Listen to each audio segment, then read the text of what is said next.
تو پہلے بات کر لیتے ہیں کہ کیا ہو رہا ہے ایران اور ساتھ ہی ساتھ امریکہ کے ٹاکس کے پرسپیکٹو میں. تو جناب کہانی یہ ہے کہ پاکستان کی کوششیں جاری تھیں اور ایسے میں ایک پازیٹیو رسپانس آیا.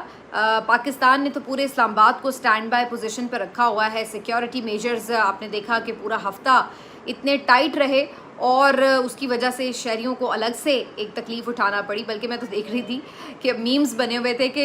لگتا ہے کہ ایران اور امریکہ کے لوگ آ کے اس بات کے اوپر مذاکرات کریں گے کہ کسی طرح اسلام آباد کھول دیا جائے. تو بہرحال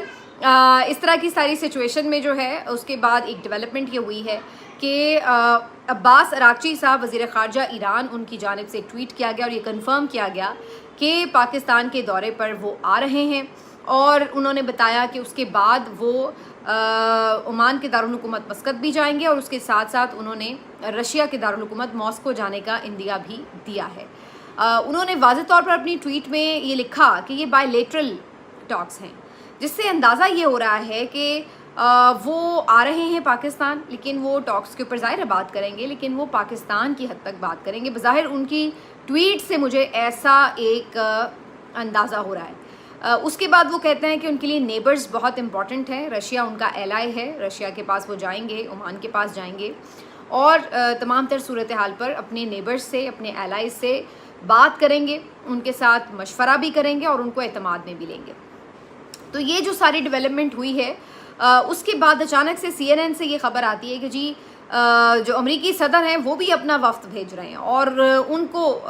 وہاں پہ انہوں نے ابھی فی الحال JD وینس کو روک لیا ہے، لیکن 2 اپنے نمائندے اسٹیو وٹکاف اور جیرڈ کشنر کو ایک دفعہ پھر وہ اسلام آباد بھیج رہے ہیں. ان کا بھی یہ کہنا ہے کہ جناب اچھا جو CNN نے رپورٹ کیا وہ بڑا انٹرسٹنگ ہے. CNN یہ رپورٹ کر رہا ہے کہ جی یہ دونوں نمائندے جا کے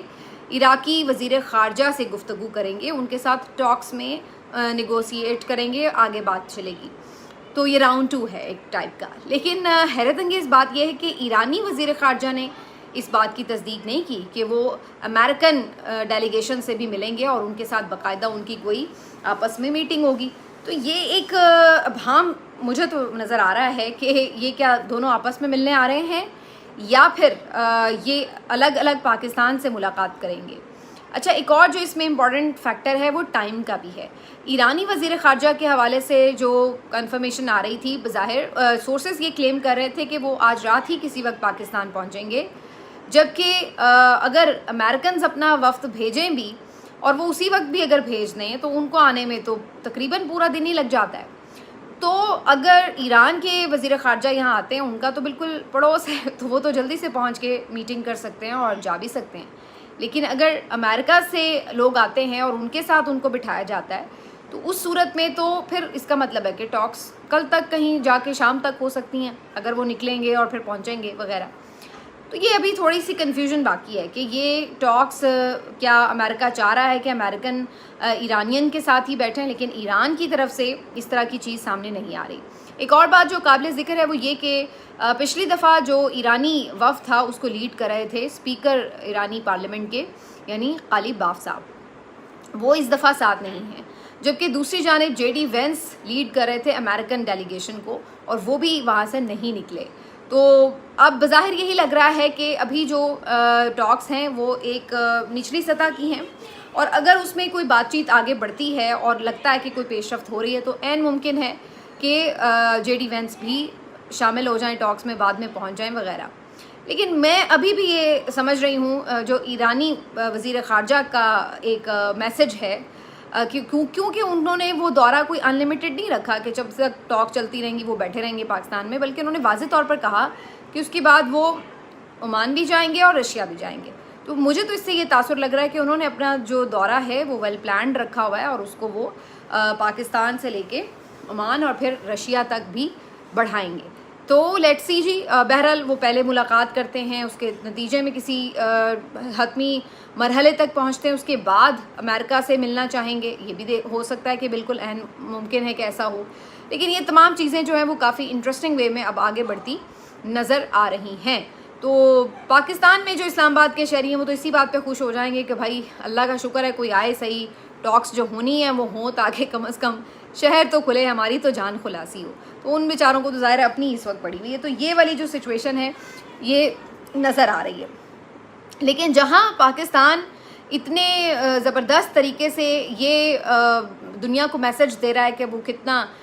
پیس لونگ کنٹری ہے اور پیس کے لیے کتنی ایکسٹراڈنری محنت کر رہا ہے، تو وہیں کتنے افسوس کی بات ہے کہ آپ کے اپنے ملک میں کیا سچویشن ہے کہ آپ ایسے نازک موقع پر بھی پاکستان کے صحافیوں پر زمین تنگ کرنا نہیں چھوڑتے. یعنی آج ایک سینئر صحافی پروفیشنل جرنلسٹ فخر الرحمان صاحب کو ان کے گھر سے گرفتار کر لیا گیا. وجہ یہ بتائی جا رہی ہے کہ NCCIA کی ٹیم آئی ہے، انہوں نے آ کے ان کے اہل خانہ کو بتایا ہے کہ جی کچھ سوشل میڈیا پوسٹ کے اوپر جو ہے متنازع انہوں نے پوسٹ کی ہیں، جس کے بعد ان کو گرفتار کیا جا رہا ہے. اب سوال یہ ہے کہ NCCIA نے اگر کوئی سوشل میڈیا پوسٹ کے اوپر مقدمہ درج کیا ہے تو اس کے بعد ان کے بھی تو کچھ لاز ہیں نا کہ آپ نے انویسٹیگیشن کے لیے کسی کو نوٹس بھیجنا ہوتا ہے. پھر 1 نہیں 2 نہیں 3 مرتبہ آپ نوٹس بھیجتے ہیں، اور اگر کوئی نہیں جواب دیتا، نہیں شامل تفتیش ہوتا، تو پھر آپ آگے جا کے گرفتاری کے مرحلے تک جاتے ہیں. لیکن یہاں تو صورتحال ہی عجیب ہے. ان کے بقول، ان کے اہل خانہ کے بقول 1 دن پہلے ان کو ضرور اس طرح کی ایک جو ہے وہ نوٹیفیکیشن بھیجی گئی ہے، لیکن اس سے پیشتر کہ وہ کوئی اس کے اوپر شامل ہوتے یا کوئی اس کے اوپر کسی قسم کا ایکشن کرتے، اس سے پہلے ہی وہ پہنچ گئے اور انہیں آ کے گرفتار کر کے لے گئے. اب میرا خیال ہے جو انہیں ایک یہ خبر دی بھی گئی کہ جی آپ کے اوپر یہ کوئی ایسی ہے، تو اس میں انہیں کوئی ڈیٹیلز نہیں بتائی گئیں کہ آپ کے اوپر ایگزیکٹلی کیا الزام ہے، کون سی ٹویٹ، کون سی پوسٹ جو ہے وہ تکلیف کا باعث بنی ہے. یہ کچھ نہیں انہیں پتہ ڈیٹیلز، لیکن ان کو گرفتار کر کے لے گئے. تو اب آپ اندازہ لگائیں کہ پاکستان میں یہ ایک نیو نارمل بات بن چکی ہے کہ اگر آپ سوشل میڈیا پر کوئی پوسٹ کر رہے ہیں تو اس کے بعد آپ کو آرام سے مقدمے کے بغیر، مقدمے کے بعد، مقدمے سے پہلے کسی بھی سٹیج کے اوپر آسانی سے جا کے اٹھایا جا سکتا ہے، گرفتاری آپ کی ڈالی جا سکتی ہے. اور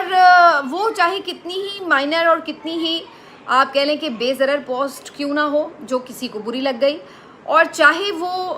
آپ یوں کہہ لیں کہ ایک پوسٹ ہی ہے نا، ایونچولی تو کسی نے کوئی ہتھیار اٹھا کے تو نہیں آپ کے اوپر اٹیک کر دیا، یا کوئی اس طرح کی چیز تو نہیں ہے جس سے آپ کہیں گے جی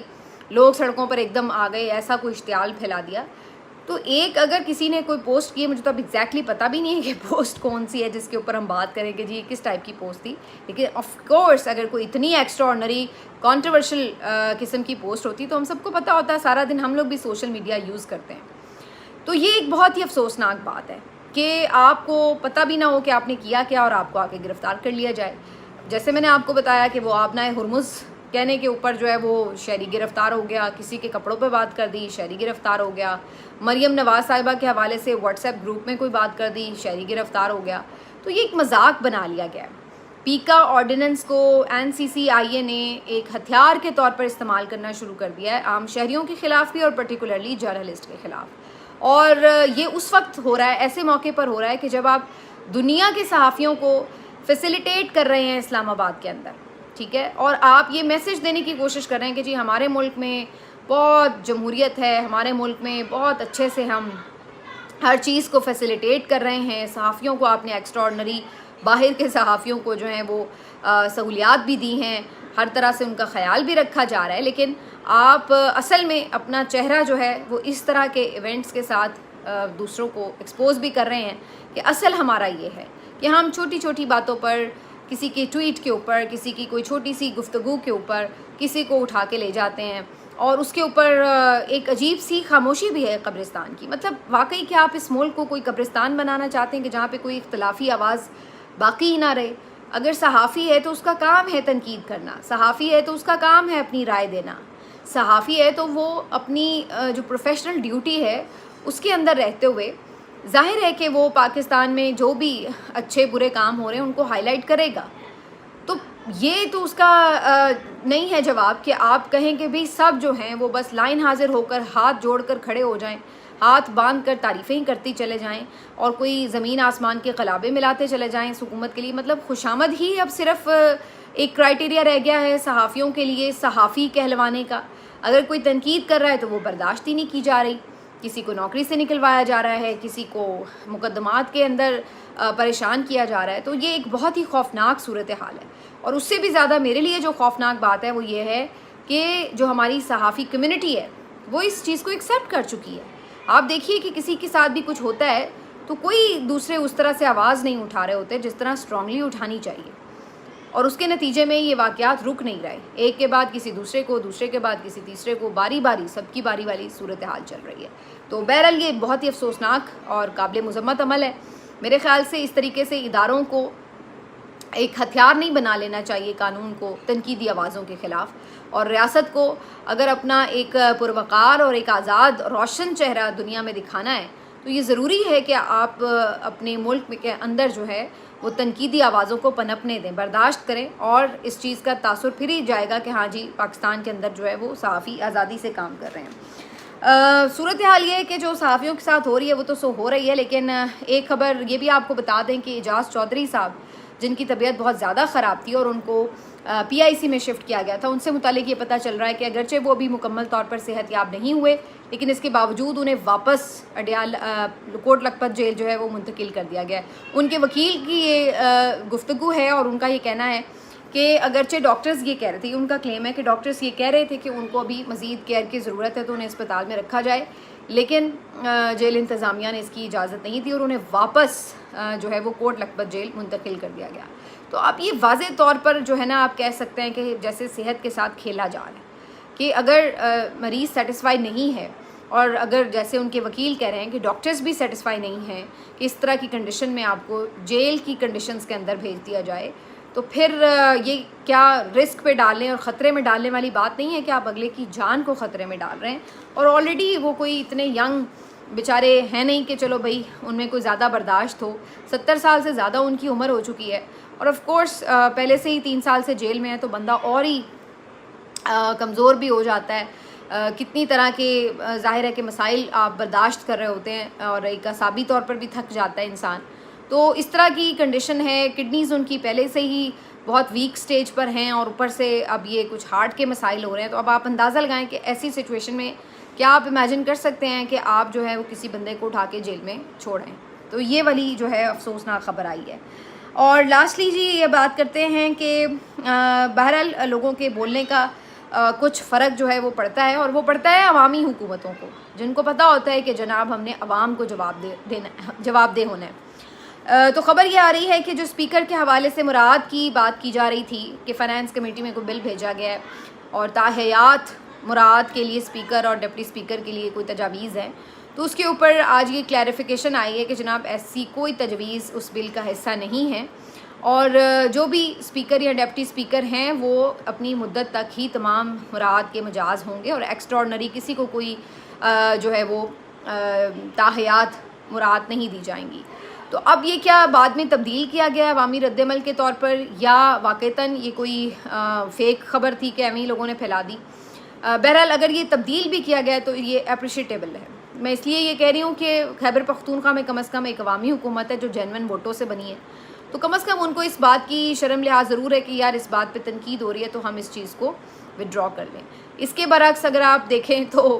پنجاب حکومت ہو یا دوسری حکومتیں ہوں تو وہ اس بات کی پرواہ نہیں کرتی کہ کسی چیز کی تنقید ہو رہی ہے تو ہم اس سے باز آ جائیں، بلکہ وہ ڈھٹائی کے ساتھ وہ کام کرتی ہیں اور عوام کو یہ ریئلائز کرانے کی کوشش کرتی ہیں کہ تمہاری حیثیت کیا ہے، تم تو کیڑے مکوڑے ہو، تم تو جو مرضی تنقید کرتے پھرو، ہماری جوتی کو بھی پرواہ نہیں ہے، ہم تو وہی کریں گے جو ہمیں اچھا لگتا ہے۔ تو یہ فرق ہوتا ہے ایک عوامی حکومت میں اور ایک مسلط شدہ حکومت میں۔ ملتے ہیں آپ سے اگلے ویلاگ میں، اپنا خیال رکھیے، اللہ حافظ۔